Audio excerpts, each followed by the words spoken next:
कि लोकसभा चुनाव के तीसरे दौर के लिए चुनाव प्रचार जोर शोर से जारी है। हर पार्टी के दिग्गज प्रचार के रण में एड़ी चोटी का जोर लगा रहे हैं, विरोधियों पर निशाना साध रहे हैं और अब से थोड़ी देर पहले केंद्रीय गृह मंत्री अमित शाह ने अखिलेश यादव पर जोरदार डायरेक्ट अटैक किया है। अखिलेश यादव के गढ़ में अमित शाह गरजे। अमित शाह का अखिलेश पर बड़ा अटैक।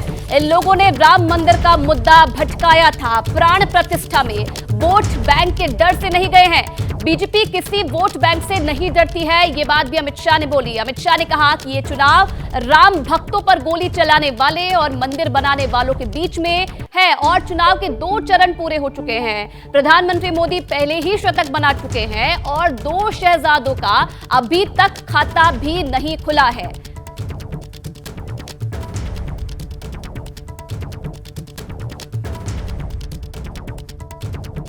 भाइयों और बहनों, 2 चरण का चुनाव हो चुका है।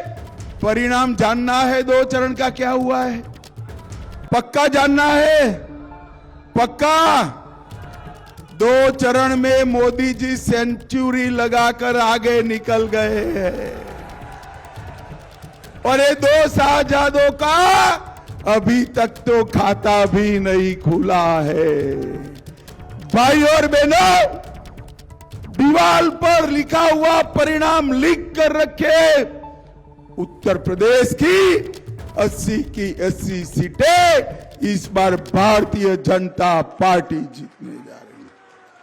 भाई और बहनों, आने वाला जो चुनाव है ये देश के युवा, महिला, किसान और गरीब को आगे बढ़ाने के लिए चुनाव है।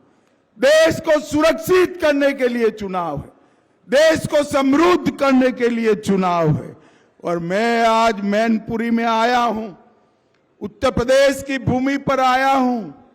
मैं आपको स्पष्टता से बताकर जाता हूं, ये चुनाव राम भक्तों पर गोली चलाने वाले और राम मंदिर बनाने वालों के बीच का चुनाव है।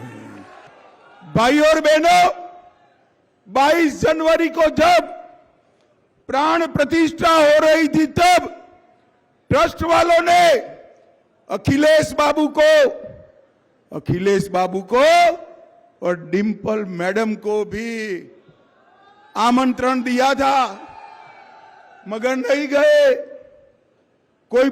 मैं आज पूछना चाहता हूं, अखिलेश जी, डिंपल जी, आप राम मंदिर की प्राण प्रतिष्ठा में किसके डर से नहीं गए? किसके डर से नहीं? अब तो आजम खान भी जेल में है, किसके डर से नहीं गए? भाई और बहनों, वो उनकी वोट बैंक के डर से नहीं गए। मैं आपको बताता हूं, भारतीय जनता पार्टी कोई वोट बैंक से डरती नहीं है। जहां प्रभु श्री राम का जन्म हुआ था वहीं हमने मंदिर बना दिया। ये समाजवादी पार्टी ऐसा कहती है कि हम यादवों के खैर ख्वाह। मैं आज यहां पर मैनपुरी की धरती पर बताने आया हूं, मुलायम सिंह जी मुख्यमंत्री बने या नहीं बने? अरे यार बोलो ना, बने या नहीं बने? उनके बाद में मुख्यमंत्री मुलायम सिंह जी का बेटा बना। उनके निधन के बाद सांसद उनकी बहू बनी। उसके बाद इस बार कन्नौज से खुद अखिलेश लड़ रहे हैं, मैनपुरी से डिंपल जी लड़ रही हैं, फिरोजाबाद से भतीजा अक्षय लड़ रहा है, बदायूं से आदित्य यादव लड़ रहा है, आजमगढ़ से धर्मेंद्र यादव लड़ रहा है। मैं आज अखिलेश जी को पूछने आया हूं, अखिलेश जी, और कोई यादव नहीं मिलता, अपने कुनबे में ही मिलता है क्या? ये कैसा आपका यादव प्रेम है भाई?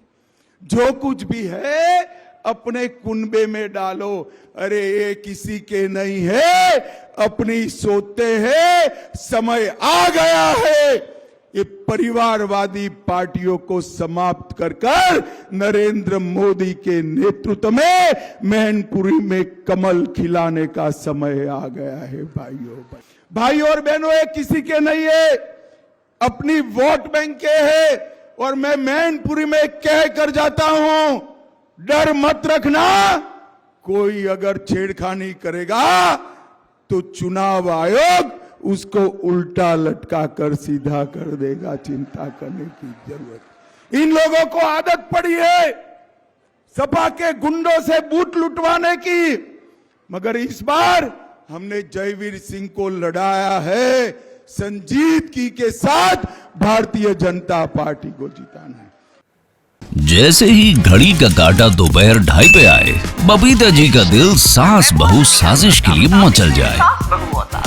और ये है इनकी बहू, पूरे दिन ऑफिस की टेंशन हो जाए गॉन जब ये करें अपना फेवरेट शो फ्री टाइम पे ऑन।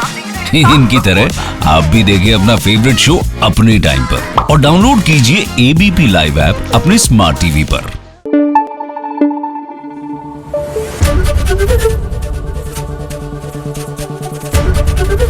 एबीपी न्यूज आपको रखे आगे।